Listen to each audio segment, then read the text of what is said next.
भूमिहार क्यों छोड़ दिए आप? क्या वो जाति में नहीं आते हैं?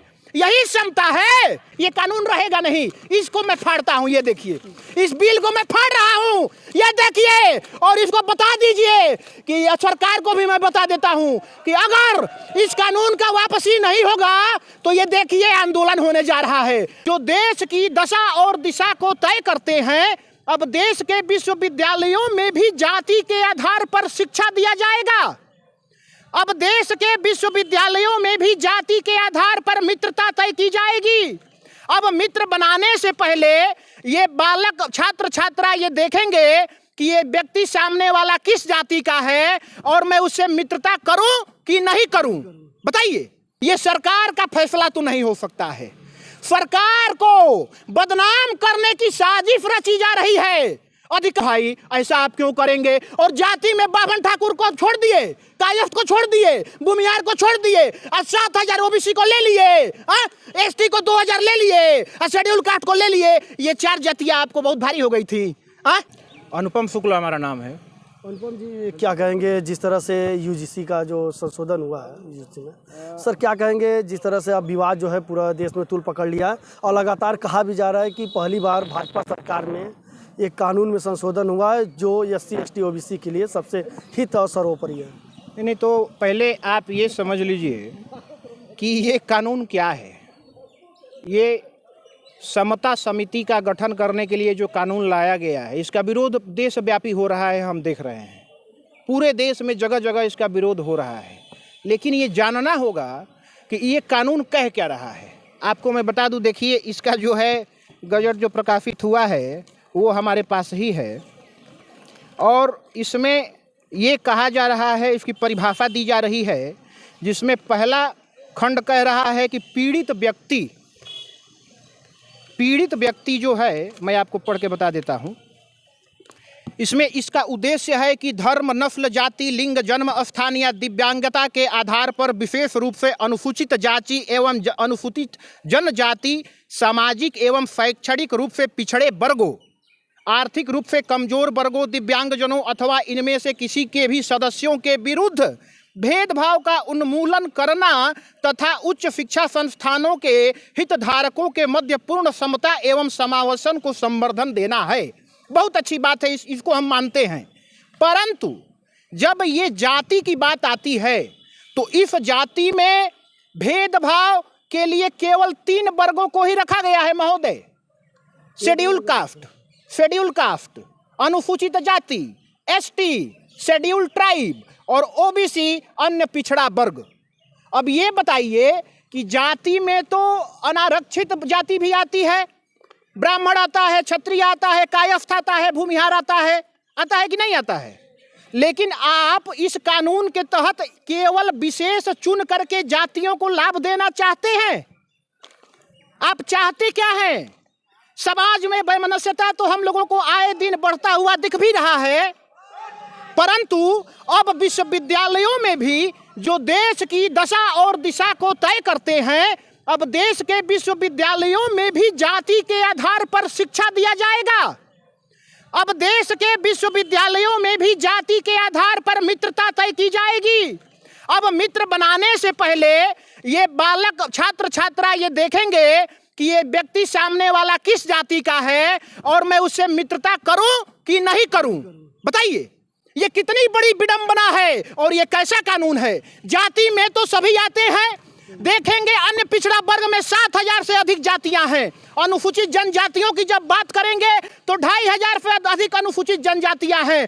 जब इतने को जाति के भेदभाव के मिटाने के लिए आप ये कानून बनाए हैं तो बाभन, क्षत्रिय, वैश्य, बाभन ठाकुर, कायस्थ, भूमिहार क्यों छोड़ दिए आप? क्या वो जाति में नहीं आते हैं? यही समता है। अब ये पॉइंट है। ये अगला पॉइंट मैं अभी आपको बता रहा हूं, आगे सुनिए। इसमें कहा गया है कि ये जो यूजीसी विश्वविद्यालय अनुदान आयोग का कानून है, समता समिति बनाएगा। समझ रहे हैं क्या बनाएगा? समता समिति बनाएगा और उसमें जो है एक समन्वयक की नियुक्ति होगी। समन्वयक की नियुक्ति होगी और वो समन्वयक कौन होगा? वो समन्वयक विश्वविद्यालय का, उच्च संस्थान का वो व्यक्ति होगा जो वंचित समूह के हित को जानता हो और वो समन्वयक बनेगा। तो ये बताइए कौन प्रोफेसर वंचित लाभ समूह को जानता है, ये कौन तय करेगा? अब यहां तो कुलपति महोदय और रेक्टर महोदय, रजिस्ट्रार महोदय अपने चहेते प्रोफेसर को बनवाएंगे समन्वयक, उस समिति का अध्यक्ष बनवाएंगे। आप बताइए, चलिए अगला प्रारूप क्या कहता है इस कानून का विनिमय का? अगला देखिए, इसमें यह कह रहा है हितधारकों की बात की गई है कि हितधारक कौन होंगे। तो हितधारकों में कहा गया है विश्वविद्यालय उच्च संस्थान का कुलपति होगा जो अध्यक्ष होगा। इसमें यह भी कहा गया है कि यदि कुलपति के खिलाफ शिकायत हो जाएगी, कुलपति के खिलाफ शिकायत हो जाएगी तो कुलपति के खिलाफ भी एक्शन लिया जाएगा। लेकिन एक्शन कैसे लिया जाएगा? जो समन्वयक है, आइए बड़े भाई आइए, जो समन्वयक है वो जो है कुलपति के खिलाफ लिख करके कुलाधिपति को, राष्ट्रपति को भेजेगा। अब आप कुलपति पर भी जांच करवाएंगे। इतना ही नहीं, ये कानून आगे ये कह रहा है कि आप न्यायालय से अगर कोई छात्र पकड़ा जाता है, उसकी शिकायत सही पाई जाती है जांच में, तो उस पर पुलिसिया कार्रवाई करेंगे, न्यायालय से अनुमोदन लेंगे, सलाह विमर्श करेंगे। ऐसे तो विश्वविद्यालयों में हर चट्टी चौराहे पर झगड़ा होता है, बच्चों का कितना मुकदमा लिखवाएंगे साहेब? आप बताइए, ये विश्वविद्यालय पढ़ाई का ना केंद्र है जी, हाँ, कि मुकदमा लिखवाने का केंद्र है? विश्वविद्यालय में पुलिस का क्या काम है बताइए? आप बताइए, पुलिस अंदर लाना चाहते हैं विश्वविद्यालय के भीतर?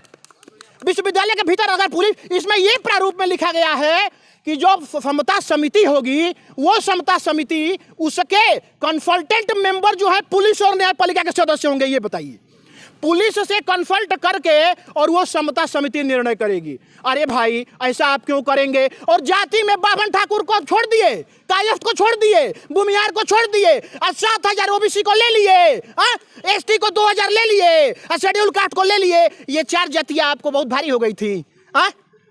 लेकिन एक बात मैं आपको बता दूं, ये जो विनिमय आया है साहेब, ये किसके नाम से जारी हुआ है? ये जो गजट हुआ है, ये जारी हुआ है मनीष जोशी जी के नाम से। हमको लगता है इसके पीछे षड्यंत्र है। ये सरकार का फैसला तो नहीं हो सकता है, सरकार को बदनाम करने की साजिश रची जा रही है अधिकारियों के द्वारा। और विश्वविद्यालय अनुदान आयोग में काम कर रहे जो कर्मचारी हैं, जो उनके सलाहकार हैं, शिक्षा मंत्रालय में जो कार्य कर रहे हैं, ये षड्यंत्र रच करके और इस सरकार को बदनाम करना चाहते हैं। लेकिन आप चिंता मत करिए, हमारा मात्र संगठन है, अभी समीक्षा कर रहा है, इसका अध्ययन भी हो रहा है। आने वाले दिनों में विश्वविद्यालयों में ये फिर से पहली वाली व्यवस्था हो जाएगी। ये कानून रहेगा नहीं, इसको मैं फाड़ता हूं। ये देखिए, इस बिल को मैं फाड़ रहा हूं, ये देखिए, और इसको बता दीजिए कि सरकार को भी मैं बता देता हूं कि अगर इस कानून का वापसी नहीं होगा तो ये देखिए आंदोलन होने जा रहा है। तो सरकार जो है इस बिल को वापस ले ले, इस बिल को वापस ले ले। नक्षत्रे भूषणम चंद्रा, नारीणाम भूषणम पति, पृथिव्याम भूषणम राजा, विद्या सर्वस्व भूषणम। इस सर्व विद्या की राजधानी से आपको नमस्कार करता हूं और एक नए आंदोलन की, एक नए बिगुल की चेतावनी भी देता हूं कि इस बिल को वापस लीजिए और ये मामला खत्म करिए। धन्यवाद। देखिए, हमारे साथ बीएचयू में बिरला छात्रावास के तमाम छात्र यहाँ पे मौजूद थे और उन्हीं के कैंपस में मैं मौजूद था। और यहाँ पे तमाम जो छात्र हैं लगातार आक्रोशित भी हुए। उन्होंने कहा कि यूजीसी बिल जो है अब इसको फिर से संशोधन किया जाए। मनीष जायसवाल, एक और भारत, वाराणसी।